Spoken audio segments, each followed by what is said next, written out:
عبده ورسوله لا نبي بعده يا أيها الناس اتقوا ربكم الذي خلقكم من نفس واحدة وخلق منها زوجها وبث منهما رجالا كثيرا ونساء واتقوا الله الذي تساءلون به والأرحام إن الله كان عليكم رقيبا أما بعد. Kaum muslimin dan muslimat rahimani wa rahimakumullah, kembali kita melanjutkan kajian kita dalam buku panduan lengkap nikah dari A sampai Z, guna keberkahan rumah tangga kita agar terwujud keluarga yang sakinah, mawaddah warahmah. Pembahasan kita sampai pada kemungkaran pada saat walimah atau sebelum walimah, dan sebahagiannya adalah tasyabbuh, menyerupai orang-orang musyrik. Padahal kita telah dilarang untuk menyerupai orang-orang kafir dan orang-orang musyrik dalam adat istiadat mereka. Rasulullah sallallahu alaihi wasallam bersabda, "Man tasyabbaha biqaumin fahuwa minhum." Barang siapa yang menyerupai sebuah kaum, maka ia bagian dari kaum tersebut. Kemungkaran yang ketujuh adalah cincin tunangan, bertukar cincin. Ini tidak ada tuntunannya di dalam syariat kita. Terlebih jika cincin itu terbuat dari emas dan dipakai oleh laki-laki. Larangan keras bagi laki-laki memakai cincin dari emas. Rasulullah sallallahu alaihi wasallam melarang memakai cincin yang terbuat dari emas. Dari Abdullah ibnu Abbas radhiyallahu anhuma, bahwasanya Rasulullah sallallahu alaihi wasallam melihat cincin yang terbuat dari emas di tangan seorang pria. Maka beliau menariknya lalu melemparkannya seraya bersabda, "Ya'midu ahadukum ila jamratin min nar fayaj'aluha fi yadihi." Seorang dari kalian sengaja mengambil bara api neraka untuk diletakkan di tangannya. Jadi di dunia kita kaum laki-laki dilarang berhias dengan emas, dan kelak itu halal bagi kita di surga. Adapun di dunia, perhiasan emas hanya diperuntukkan bagi kaum wanita. Adapun perak dan yang lainnya itu diperbolehkan baik laki-laki maupun wanita. Kemudian di dalam hadis yang diriwayatkan oleh Al-Imam At-Tirmidzi dari Abu Musa Al-Asy'ari radhiyallahu an, Nabi sallallahu alaihi wasallam bersabda, "Uhilla adh-dhahabu wal hariru lil inathi min ummati wa hurrima 'ala dzukuriha." Emas dan sutra dihalalkan untuk wanita dari umatku dan diharamkan atas laki-lakinya. Jadi tidak hanya emas, kita kaum laki-laki juga dilarang memakai sutra. Dan kelak emas dan sutra ini juga dihalalkan bagi kita ketika kita masuk ke dalam surga. Demikian juga khamar. Khamar diharamkan bagi kita baik laki-laki maupun wanita. Adapun di surga, salah satu minuman penduduk surga adalah khamar. Namun khamar di surga tidak memabukkan. La yasma'una fiha lagwaw wala ta'thima illa qilan salaman salama. Penduduk surga tidak terucap dari mereka perkataan sia-sia dan perkataan dosa. Ucapan mereka adalah keselamatan. Ini berbeda dengan peminum khamr di dunia, peminum khamr di dunia, ucapan yang keluar dari mulut mereka adalah ucapan kotor, ucapan keji, ucapan dosa.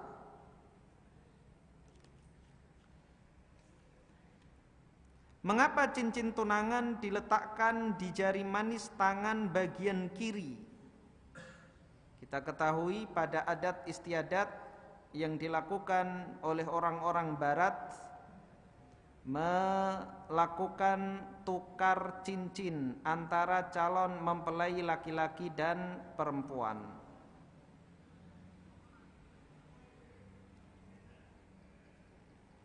Pernah diajukan pertanyaan kepada sebuah majalah wanita yang diterbitkan di London edisi ke-19 Maret tahun 1960. Siapa yang sudah lahir? 1960. Dengan pertanyaan, mengapa cincin tunangan diletakkan di jari manis tangan bagian kiri? Pertanyaan ini dijawab oleh redaktur rubrik ini yang bernama Angela Talbot. Ia mengatakan, konon pada jari ini terdapat urat yang terhubung secara langsung dengan hati. Ada juga prinsip kuno pengantin pria meletakkan cincin pada ujung jari, pada ujung ibu jari pengantin wanita bagian kiri dengan mengatakan dengan nama Bapak. Lalu pada ujung jari telunjuk dengan mengatakan dengan nama Tuhan Anak. Lantas pada ujung jari tengah dengan mengatakan dengan nama Ruhul Kudus.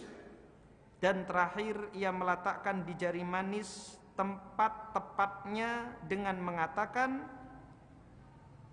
meletakkan di jari manis tempat tepatnya, tetapnya dengan mengatakan amin. Jelas apa yang dilakukan di masyarakat kita adalah meniru gaya hidup orang-orang barat.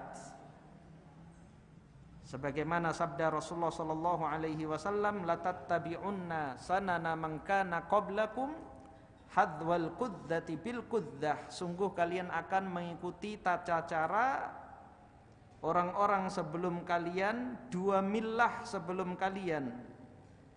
Sebagaimana ekor anak panah dengan satu ekor lainnya. Para sahabat bertanya, al-Yahud wan Nasara, apakah mereka orang-orang Yahudi dan Nasrani? Rasulullah mengatakan, faman, maka siapa lagi kalau bukan mereka. Maka hendaknya adat istiadat seperti ini kita hilangkan, kita tinggalkan. Jika kita ingin memberikan emas kepada calon istri kita, maka diperbolehkan atau dijadikannya sebagai mahar. Berapa gram pun, berapa kilo pun terserah. Mau memberi 1 ton emas boleh. Adapun adat istiadat tukar cincin ketika tunangan, di sini banyak terjadi kemungkaran. Kemungkaran yang paling besar adalah tasyabbuh, menyerupai orang-orang kafir. Yang kedua, laki-laki memakai cincin dari emas. Yang ketiga, saling berpegangan yang bukan mahram. Laki-laki memegang tangan perempuan dan perempuan memegang tangan laki-laki, baik memegang atau dipegang. Jadi banyak kemungkaran di situ. Yang ke-8,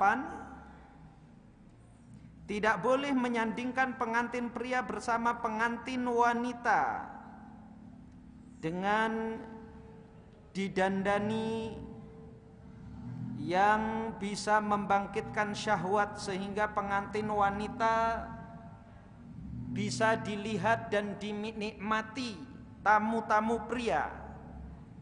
Di dalam Islam, seorang wanita hanya boleh dinikmati oleh suaminya yang sah. Tidak boleh laki-laki lain yang tidak halal menikmati kemolekan, kecantikan, paras wanita yang tidak halal baginya. Termasuk ketika acara walimah, laki-laki berada di tempat tamu undangan laki-laki dan wanita berada di tempat undangan tamu wanita. Dan kaum muslimin sudah kehilangan kecemburuan mereka karena meniru tata cara orang-orang kafir, padahal kaum muslimin yang paling besar kecemburuannya, yang mana termasuk dosa besar adalah dayyuth, seorang laki-laki yang tidak memiliki kecemburuan. Bahkan saat ini laki-laki bangga kalau laki-laki lain merasa tergoda, tergiur, terkesima dengan kecantikan istrinya. Bahkan sengaja difoto kemesraan dia dengan istrinya, dipasang di media sosial. Ini adalah jelas-jelas merupakan kemungkaran yang nyata, membuat orang-orang tergoda. Maka yang seperti ini hendaknya ditinggalkan dan dihindari. Hendaklah kaum muslimin memiliki kecemburuan yang besar.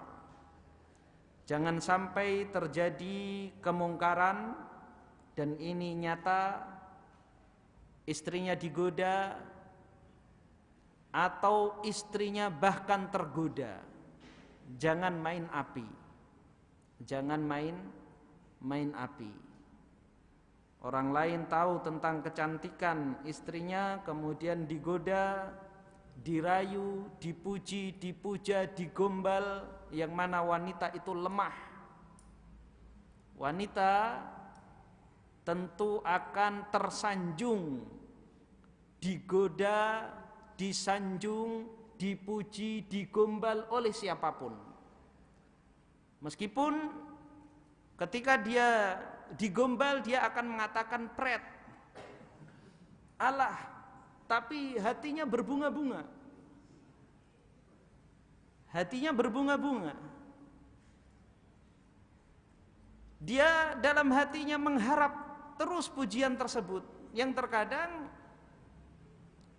pujian tersebut tidak dia dapatkan dari suaminya, karena suaminya sibuk bekerja, pulang lelah, sehingga tidak ada waktu untuk memberikan gombal, sehingga dia mencari gombal-gombal di luar, mencari gombal-gombal di media sosial.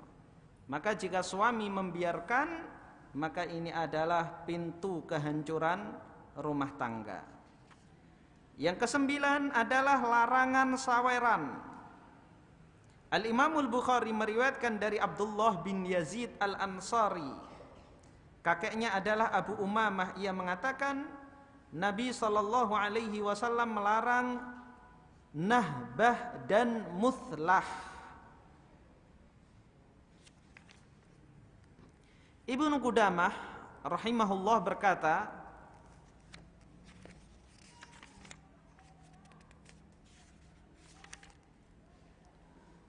karena dalam kebiasaan ini, yakni saweran, berisi perebutan, berdesak-desakan dan perkelahian, barangkali mungkin diambil oleh orang yang tidak disukai oleh pemilik barang yang ditaburkan tersebut, karena kerakusan dan ketamakannya serta kekerdilan jiwanya. Sementara orang yang disukai pemilik harta yang ditaburkan tersebut terhalang karena beradab baik serta menjaga diri dan kehormatannya. Demikianlah pada umumnya, sebab orang-orang yang beradab baik akan memelihara dirinya dari berdesak-desakan dengan manusia,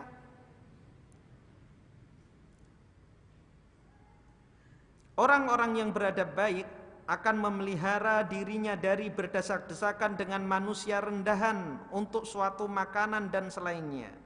Juga karena ini adalah kehinaan, sedang Allah menyukai perkara-perkara yang luhur daripada berdesak-desakan untuk perkara yang murahan. Yang diperselisihkan hanyalah mengenai kemakruhan hal itu. Adapun kebolehannya maka tidak diperselisihkan di dalamnya dan tidak pula dalam mengambilnya, karena ini semacam membolehkan orang lain terhadap hartanya, sehingga ini serupa dengan semua hal yang dibolehkan. Asy-Syaukani rahimahullah berkata, hadis-hadis tentang larangan adalah sahih dan menunjukkan haramnya segala bentuk perebutan. Al-Hafidz berkata dalam Al-Fath, Malik dan segolongan ulama memakruhkan perebutan dan saweran pengantinan.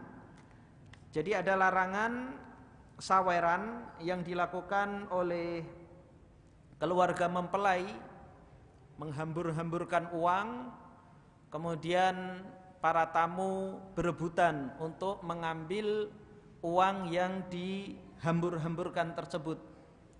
Dan ini adat seperti ini ada di sebagian masyarakat Betawi ya, yang menghambur-hamburkan uang tersebut.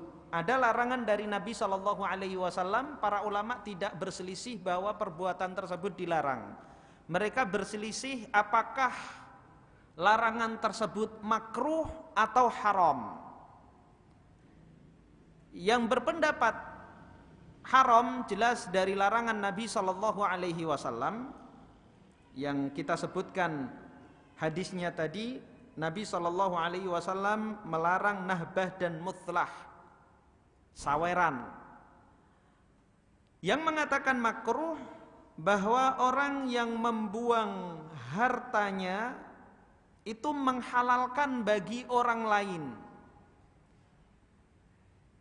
Dikatakan makruh bukan pada bentuk perbuatan tersebut, tapi dampak dari perbuatan tersebut.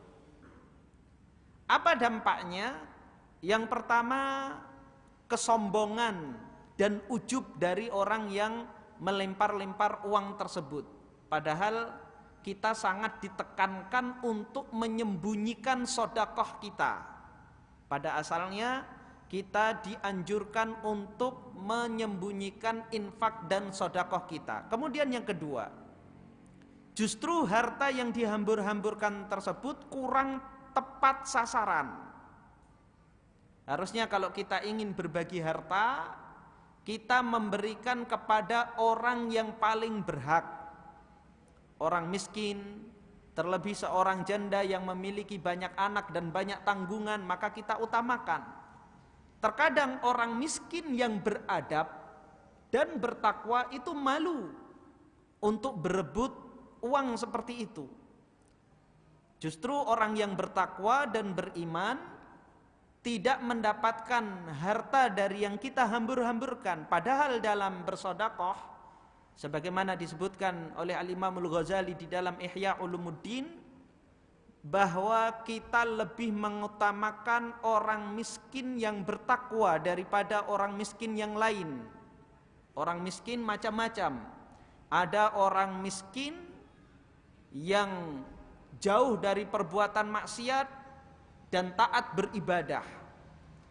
Ada orang miskin yang tidak banyak taat beribadah namun tidak bermaksiat. Ada orang yang miskin tidak banyak ibadah namun banyak bermaksiat. Tentunya yang paling tinggi kedudukannya di sisi Allah adalah orang miskin yang jauh dari maksiat dan taat beribadah. Dan yang paling rendah kedudukannya di sisi Allah adalah orang miskin yang tidak banyak beribadah dan banyak bermaksiat. Maka kita bersedekah kepada siapapun di antara mereka sah-sah saja. Namun jika harta kita terbatas, maka akan lebih utama pahalanya kita berikan kepada orang miskin yang bertakwa. Kenapa demikian? Karena ketika kita memberikan makan, memberikan pakaian kepada orang miskin yang bertakwa, makanan yang kita berikan menjadi energi dan energinya untuk beribadah kepada Allah Subhanahu wa taala. Begitu juga pakaian yang kita berikan, pakaiannya untuk beribadah. Kalau kita berikan kepada pelaku maksiat, maka makanan yang menjadi energi, energinya digunakan untuk melakukan kemaksiatan. Maka ketika kita menghambur-hamburkan uang seperti itu, maka orang yang paling tamak, dia yang akan banyak mengambil dari uang tersebut, dan bisa jadi dia adalah pelaku maksiat, sehingga uang yang kita hambur-hamburkan tersebut dia gunakan untuk bermaksiat kepada Allah Subhanahu wa ta'ala. Maka dari dampak tersebut, maka hukumnya adalah makruh. Maka sebagaimana yang dilakukan oleh para sahabat, para tabi'in dan salafus saleh, ketika datang larangan dari Nabi SAW, mereka tidak terlalu menyibukkan apakah haram atau makruh.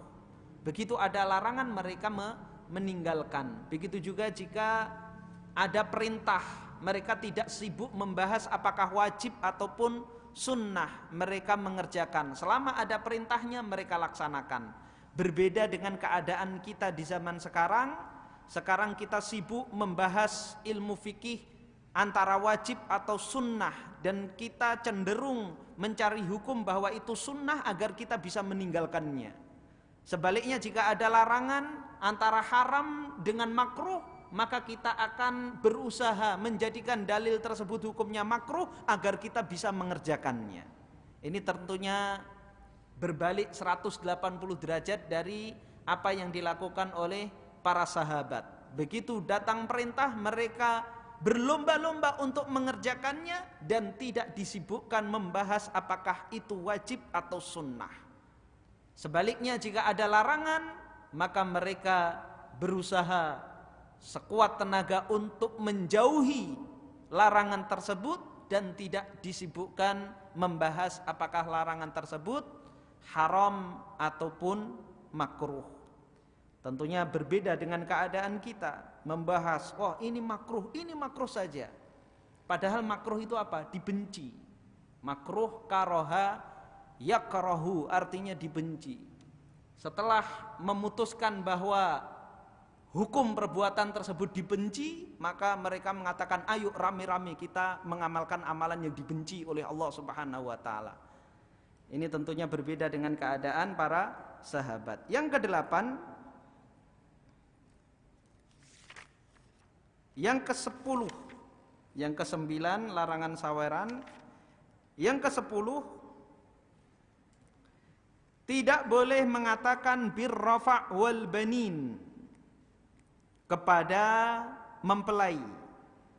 Arti birrafa' wal banin, semoga rukun dan banyak anak. Tidak boleh mengatakan birrafa' wal banin sebagaimana yang dilakukan oleh orang-orang yang tidak mengetahui, sebab itu termasuk perbuatan jahiliyah. Al-Hafidz Ibnu Hajar rahimahullah berkata, kalimat ini biasa diucapkan oleh kaum jahiliyah sehingga ucapan ini dilarang, sebagaimana diriwayatkan oleh Baqi bin Makhlad dari jalan Ghalib dari Al-Hasan dari seorang dari Bani Tamim. Ia menuturkan, semasa jahiliyah biasa kami mengucapkan birrafa' wal banin. Ketika Islam datang, Nabi kami mengajarkan kepada kami, beliau bersabda, ucapkanlah barakallahu lakum wa baraka fikum wa baraka alaikum. Semoga Allah memberkahi kalian, memberkahi pada kalian, dan memberkahi atas kalian. An-Nasai dan At-Tabrani meriwayatkan dari jalan lain dari Aqil bin Abi Thalib bahwa ia tiba di Basrah lalu menikahi seorang wanita, maka mereka mengucapkan kepadanya birrafa' wal banin. Maka ia mengatakan, jangan mengatakan demikian, tapi ucapkanlah sebagaimana ucapan Rasulullah sallallahu alaihi wasallam, Allahumma barik lahum wa barik alaihim. Ya Allah, berkahilah mereka dan berkahilah atas mereka. Jadi kedua doa inilah yang diajarkan oleh Nabi sallallahu alaihi wasallam. Maka ucapan-ucapan yang lain hendaknya kita tinggalkan, hendaklah kita membiasakan dengan doa yang diajarkan oleh Nabi sallallahu alaihi wasallam. puisi-puisi yang kita tidak tahu siapa pengarangnya, atau karangan kita sendiri, atau kita tahu pengarangnya, hendaknya kita tinggalkan dan kita biasakan mengucapkan doa untuk pengantin dengan doa yang diajarkan oleh Nabi sallallahu alaihi wasallam. Yang ke-11, mencukur jenggot bagi pria. Sebagian orang mukmin heran dan bertanya, apa kaitan pembahasan ini dengan mencukur jenggot? Atau apa kaitan perayaan yang mungkar dan adat-adat yang wajib dijauhi dengan mencukur jenggot? Kami jawab, kami menyebutkan kebiasaan ini pada kesempatan ini telah menjadi kebiasaan banyak manusia. Sebelum mereka pergi menuju pekerjaan mereka atau pergi ke pesta atau selainnya, mereka terlebih dahulu mencukur jenggot. Ini dijumpai juga pada pengantin pria. Sebelum melangsungkan pernikahannya, ia harus mencukur nikmat yang Allah anugerahkan kepadanya ini. Bahkan di sana ada hal yang lebih buruk dan menyedihkan. Sebagian suami adalah orang-orang yang pada dasarnya memelihara jenggot, namun ketika datang hari pernikahan mereka, engkau melihat mereka telah mencukur jenggot mereka. Jika engkau bertanya kepada salah seorang dari mereka, maka ia memberi jawaban kepadamu, ini adalah malam yang hanya sekali dalam seumur hidup, atau hanya satu malam saja, kemudian kami akan kembali memelihara jenggot. Seolah-olah malam ini diperkenankan untuk bermaksiat kepada Allah. La ilaha illallah, maha suci engkau ya Allah. Ini adalah kedustaan yang besar. Tidak diragukan lagi wahai saudaraku yang tercinta, bahwa ini merupakan godaan iblis terhadap kebanyakan dari mereka. Tahukah engkau wahai saudaraku, bila malam ini adalah akhir malam dalam umurmu? Oleh karena itu bertakwalah kepada Allah, tinggalkan was-was ini darimu, dan berpegang teguhlah kepada sunnah Nabi kita sallallahu alaihi wasallam di setiap waktu dan di setiap keadaan. Karena perkaranya sebagaimana yang engkau lihat, maka penulis merasa perlu menyebutkan sebagian dalil atas haramnya mencukur jenggot. Mudah-mudahan Allah memberikan manfaat dengan dalil-dalil ini terhadap kaum muslimin pada umumnya dan orang-orang yang melangsungkan pernikahan pada khususnya. Allah Subhanahu wa taala memerintahkan kepada kita dalam Al-Qur'an untuk mentaati Nabi sallallahu alaihi wasallam yang diutus sebagai rahmat bagi semesta alam dengan firman-Nya, "Qul atii'ullah wa atii'ur rasul fa in tawallaw fa innama 'alaihi ma hummil wa 'alaikum ma hummiltum wa in tuti'uhu tahtadu wa ma 'alar rasuli illal balagul mubin." Katakanlah wahai Muhammad, taatlah kepada Allah dan taatlah kepada Rasul, dan jika kamu berpaling maka sesungguhnya kewajiban Rasul hanyalah apa yang dibebankan kepadanya. Kewajibanmu adalah apa yang dibebankan kepadamu, dan jika kamu taat kepadanya niscaya kamu mendapat petunjuk, dan tidak lain kewajiban Rasul hanyalah menyampaikan amanat Allah dengan terang. Quran surat An-Nur ayat 54. Penulis Mukhtasar Al-Qadir menerangkan tafsir ayat ini, "Qul atii'ullah wa atii'ur rasul", katakanlah taatilah Allah dan taatilah Rasul, yakni ketaatan secara lahir dan batin dengan keyakinan yang bersih dan niat yang tulus. "Qul atii'ullah wa atii'ur rasul fa in tawallaw fa innama 'alaihi ma hummil wa 'alaikum ma hummiltum wa in tuti'uhu tahtadu wa ma 'alar rasuli illal balagul mubin." Fa innama 'alaihi ma hummil, sesungguhnya kewajiban Rasul hanyalah apa yang dibebankan kepadanya, yakni ketahuilah bahwa kewajiban Nabi sallallahu alaihi wasallam hanyalah mengemban apa yang diperintahkan kepadanya, yaitu menyampaikan risalah, dan beliau telah melaksanakannya. Wa alaikum ma hummiltum, kewajibanmu adalah apa yang dibebankan kepadamu, yakni apa yang diperintahkan kepadamu berupa ketaatan. Wa in tuti'uhu, jika kamu taat kepadanya dalam perkara yang diperintahkan kepadamu dan perkara yang kamu dilarang melakukannya, tahtadu, niscaya kamu mendapatkan petunjuk kepada kebenaran dan kamu terbimbing kepada kebajikan serta kamu mendapatkan pahala.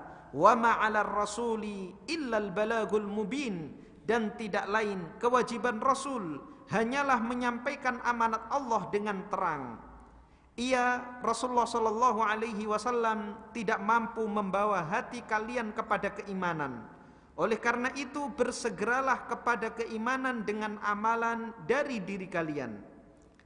Dalam ayat sebelumnya Allah Subhanahu wa taala menggambarkan keadaan kaum munafik bahwa mereka bersumpah akan keluar di jalan Allah dan mentaati Allah dan Rasul-Nya, padahal mereka tidak melakukan hal itu. Mereka semata-mata hanya bersumpah dengan kedustaan dan riya atau pamer, dan mereka mengatakan apa yang tidak mereka perbuat. Allah Subhanahu wa taala berfirman untuk mereka, "Qul la tuqsimu ta'atum ma'rufah." Katakanlah, janganlah kamu bersumpah karena ketaatan yang diminta ialah ketaatan yang sebenarnya. Quran surat An-Nur ayat 53. Yakni ketaatan kalian yang sebenarnya, sebab sumpah tersebut hanyalah ucapan belaka tanpa disertai perbuatan, dan setiap kali kalian bersumpah pasti kalian berdusta. Ini ucapan Allah Subhanahu wa taala kepada orang-orang munafik. Kemudian menulis mengatakan, berikut ini wahai saudaraku yang budiman, patuhilah perintah beliau sallallahu alaihi wasallam. Jangan seperti orang-orang munafik yang siap taat kepada Rasul, padahal itu hanya kebohongan belaka. Di antara perintah Rasulullah sallallahu alaihi wasallam adalah memelihara jenggot. Hadis-hadis yang menunjukkan atas hal itu serta bantahan terhadap sebagian pendapat para pengikut filosof dan orang-orang yang senantiasa berkeinginan untuk mengurangi sunnah Nabi sallallahu alaihi wasallam. Al-Bukhari meriwayatkan dalam sahihnya dari Ibnu Umar radhiyallahu anhuma, sabda Nabi sallallahu alaihi wasallam, "Khaliful majus, ahfus syawarib, wa auful liha." Selisihilah kaum Majusi, cukurlah atau rapikanlah kumis dan peliharalah jenggot. Dalam riwayat lain, inhaqus syawariba wa a'ful liha, cukurlah kumis dan biarkanlah jenggot. Dalam riwayat lain, khaliful musyrikin, ahfus syawarib wa auful liha, selisihilah kaum musyrik, cukurlah kumis dan peliharalah jenggot. Dalam riwayat Muslim, Rasulullah sallallahu alaihi wasallam bersabda, "Juzzus syawarib wa arkhul liha khaliful majus." Cukurlah kumis dan peliharalah jenggot, selisihilah kaum Majusi. Jadi banyak riwayat dari Nabi sallallahu alaihi wasallam yang memerintahkan kepada kita untuk memelihara jenggot. Maka tidak diragukan lagi bahwa memelihara jenggot adalah ajaran Nabi sallallahu alaihi wasallam yang kita diperintahkan untuk melaksanakannya. Ada sebagian orang membantah dengan syubhat-syubhat dengan mengatakan di antara kaum musyrikin ada yang tidak mencukur jenggotnya, dan untuk menyelisihinya maka saya mencukurnya sehingga saya menyelisihi mereka. Kita berikan jawaban kepada mereka, adapun mereka membiarkan jenggot, maka hal itu berasal dari sisa-sisa agama yang mereka warisi dari Ibrahim alaihissalam. Sebagaimana mereka juga mewarisi khitan, diriwayatkan secara sahih dari Ibnu Abbas radhiyallahu anhuma bahwa ia menafsirkan firman Allah Subhanahu wa taala, "Wa idzibtala Ibrahim rabbuhu bikalimat." Dan ingatlah ketika Ibrahim diuji Rabb-Nya dengan beberapa kalimat atau perintah atau larangan. Fa'atammahun, maka Nabi Ibrahim melaksanakan perintah tersebut. Abdullah ibnu Abbas mengatakan yaitu perkara-perkara fitrah, seperti mencukur kumis, memelihara jenggot, berkhitan. Ini adalah perkara-perkara fitrah. Ini menunjukkan kepada kita tentang prinsip penting bahwasanya menyelisihi kaum musyrikin itu sekali waktu berkenaan dengan prinsip hukum dan pada waktu lain berkenaan dengan sifat hukum. Sebagai contoh, jika mereka mencukur jenggot dan kumis mereka, maka kita menyelisihi mereka dalam prinsip perbuatan tersebut dengan membiarkan jenggot dan mencukur kumis. Jika mereka membiarkan jenggot dan kumis mereka, maka kita menyelarasi mereka dalam prinsip membiarkan jenggot dan menyelisihi mereka dalam sifat membiarkan kumis dengan mencukurnya. Jika mereka mengeluarkan wanita haid dari rumah-rumah mereka, seperti yang dilakukan oleh orang-orang Yahudi, tidak makan bersamanya dan tidak menyetubuhinya, maka kita menyelisihi mereka dalam prinsip. Caranya kita menempatkan mereka di rumah, makan dan minum bersamanya, dan kita bisa melakukan apa saja terhadap mereka. Kita menyepakati mereka dalam hal tidak bersenggama saja, kecuali mencumbu bagian tubuh yang berbeda di atas kain, sebagaimana hal itu mendapatkan persetujuan dari Nabi SAW dalam sabdanya, isna'u kulla syai'in illa nikah, lakukanlah segala sesuatu kecuali bersenggama. Yang jelas intinya, orang-orang yang mengingkari syariat jenggot, mereka beralasan perintah Nabi SAW adalah menyelisihi orang-orang musyrik, orang-orang Majusi, orang-orang Yahudi. Sementara kita dapati sebagian orang-orang musyrik justru memelihara jenggot. Bagaimana ini?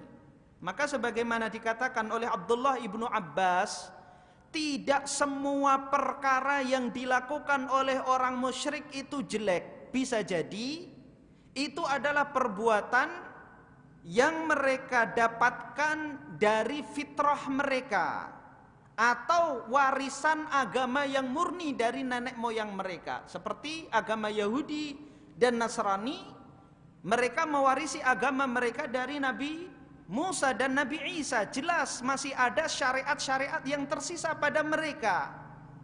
Ketika kita diperintahkan untuk menyelisihi mereka, ketika mereka melakukan hal-hal yang baik, maka tentunya kita tidak meninggalkan perbuatan baik tersebut. Kita ketahui orang-orang Nasrani gemar bersedekah, karena itu juga merupakan ajaran pada agama mereka yang masih ada di dalam kitab Injil. Apa lantas kita meninggalkan sedekah untuk menyelisihi mereka? Tentunya tidak. Begitu juga sunanul fitrah, sunnah-sunnah fitrah, yang mana fitrah manusia tanpa diperintahkan pun akan suka melakukan perbuatan tersebut, seperti memotong kuku, mandi, membersihkan diri, kesucian, kebersihan. Itu dilakukan oleh terutama orang-orang Yahudi. Apakah lantas kita meninggalkan kebersihan karena dilakukan oleh orang-orang Yahudi? Jadi sabda Rasulullah SAW mengatakan khaliful majus, selisihilah kaum Majusi, berbedalah dengan orang-orang Yahudi ini secara umum. Karena apa yang dilakukan oleh orang-orang ahlul kitab, orang-orang kafir, orang-orang musyrik secara global itu adalah keburukan. Dan yang masyhur di zaman Nabi SAW, orang-orang musyrik, orang-orang Majusi, mereka mencukur jenggot mereka. Dan apabila ada di zaman sekarang sebagian mereka memelihara jenggot, maka perintah Nabi SAW untuk memelihara jenggot itu tidak gugur karena sebagian orang musyrik melakukannya. Jadi jika ada orang musyrik melakukan salah satu dari syariat Islam, bukan berarti kita meninggalkan syariat tersebut. Yang jelas banyak sekali perintah Nabi SAW untuk memelihara jenggot. Di dalam riwayat Bukhari, Muslim dan yang lainnya. Auful liha, pelihara jenggot. A'ful liha, biarkanlah jenggot, artinya biarkan biarkan tumbuh. Jadi perintah aufu, peliharalah, dan a'fu, biarkanlah, ini menunjukkan bahwa kita diperintahkan untuk membiarkan tumbuh dan kita memeliharanya.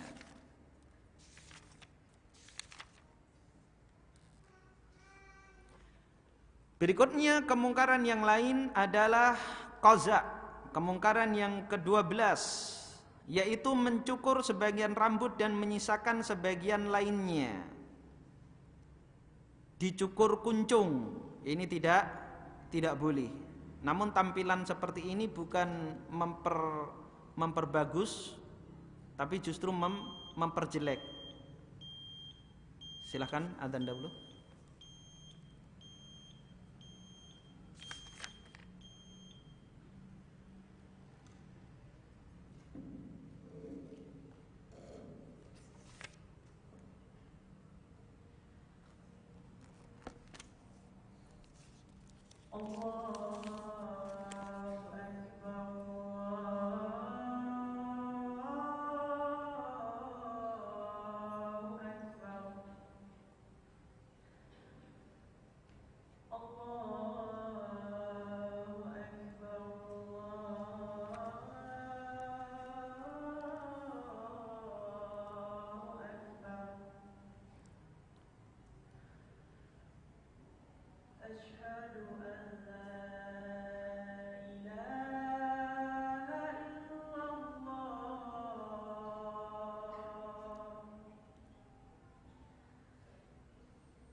Iya. Kemungkaran yang ke-13 insyaallah akan kita bahas pada pertemuan yang akan datang, yaitu kebiasaan yang buruk ketika merobek keperawanan. Bagaimana kebiasaan yang buruk tersebut insyaallah kita akan bahas pada pertemuan yang akan datang. Di sini ada 2 pertanyaan. Yang pertama, di mana atau di jari mana boleh memakai cincin baik laki-laki maupun perempuan? Apakah boleh laki-laki yang belum menikah memakai cincin bukan emas? Apakah Nabi memakai cincin dan di jari mana? Ya, ini ada 3 pertanyaan. Di jari mana ini secara uruf ya, di jari manis ya. Dan itu yang dilakukan oleh Nabi sallallahu alaihi wasallam. Iya, Nabi memakai cincin. Dan cincin Nabi sallallahu alaihi wasallam juga berfungsi sebagai stempel. Pada asalnya Nabi sallallahu alaihi wasallam tidak memakai cincin. Ketika Nabi sallallahu alaihi wasallam mengirim surat ke para kaisar Romawi, Persia, Raja Mesir, Raja Najasyi, Raja Yaman, dan penguasa-penguasa dunia, dikatakan kepada Nabi sallallahu alaihi wasallam bahwa mereka tidak mau menerima surat kecuali ada stempelnya. Maka Nabi sallallahu alaihi wasallam baru memakai cincin yang fungsinya sekaligus sebagai stempel. Cincin Nabi sallallahu alaihi wasallam bertuliskan Muhammad Rasulullah. Jadi itu untuk menyentempel surat-surat Nabi sallallahu alaihi wasallam yang dikirim kepada penguasa. Ada sebagian ulama yang mengkhususkan bahwa cincin pada pria ini khusus bagi orang-orang tertentu saja, seperti pemuka, orang-orang yang memiliki kepentingan seperti Nabi sallallahu alaihi wasallam. Namun dari dalil-dalil yang ada tidak demikian. Cincin diperbolehkan bagi laki-laki ya, seperti dalam hadis-hadis yang lain. Ketika Nabi sallallahu alaihi wasallam mengingkari pemakaian cincin, tidak mengingkari pemakaian cincin tersebut, tapi mengingkari terbuatnya cincin tersebut dari emas. Kemudian perintah Rasulullah sallallahu alaihi wasallam kepada laki-laki ketika hendak menikah, disuruh pulang mencari apapun yang ada di dalam rumahnya, meskipun hanya cincin yang terbuat dari besi. Maka selain emas, maka diperbolehkan insyaallah bagi laki-laki memakai cincin ya, baik dari besi, kuningan, perak atau karet boleh. Baik sesudah menikah atau belum menikah, kapanpun boleh.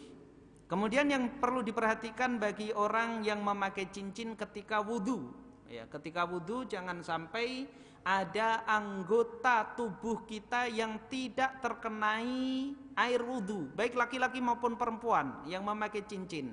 Maka hendaknya ketika membasuh kedua tangannya, cincinnya digerak-gerakkan, karena ada ancaman besar dari Rasulullah sallallahu alaihi wasallam pada bagian tubuh yang tidak terkenai air wudu, anggota badan yang seharusnya dibasuh dan tidak terkenai air wudu, sebagaimana hadis yang diriwayatkan oleh Al-Imam Al-Bukhari dan Muslim, ketika Rasulullah sallallahu alaihi wasallam melewati seorang yang berwudu, di tumitnya tidak terbasahi air sebesar dirham. Dirham adalah koin uang perak, jadi sebesar koin tidak terkenai air wudu. Maka Nabi sallallahu alaihi wasallam mengatakan, wailun lil aqabi minan nar, celakalah. Wail adalah lembah di neraka jahanam. Jadi ancaman akan mendapatkan siksa api neraka. Lil aqabi minan nar, bagi tumit-tumit yang tidak terkenai air wudu.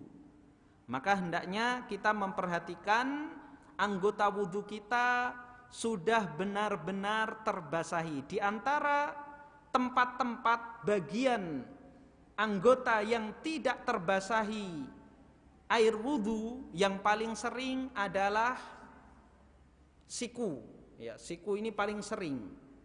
Maka di dalam riwayat Ad-Daraqutni, sebagaimana disebutkan Al-Hafidz Ibnu Hajar Al-Asqalani di dalam Bulughul Maram, apa yang dilakukan oleh Nabi sallallahu alaihi wasallam, thumma adarul ma'a ala mirfaqaihi.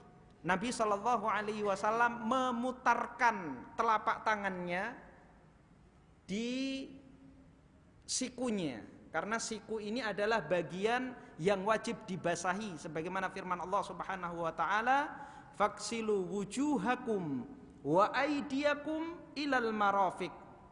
Basuhlah muka kalian dan tangan kalian sampai siku. Jadi siku ini harus dibasahi. Ini penting ya, karena kalau tidak terbasahi maka wudunya tidak sah. Jika wudu tidak sah, maka sholatnya pun tidak sah. Kita sering mendapati orang berwudu ya, hanya memaju mundurkan tangan di bawah keran sampai basah kuyup, dadanya basah, ternyata sikunya masih kering. Begitu juga tumit. Tumit seperti siku, ini penting yang sering orang lalai. Maka jangan hanya memaju mundurkan kaki di bawah keran, tapi dibasuh. Perintahnya adalah faksilu, basuhlah. Namanya membasuh itu dengan digosok, bukan dimaju mundurkan, tangan dimaju mundurkan seperti nari poco-poco, bukan. Tapi dibasuh, benar-benar dibasuh.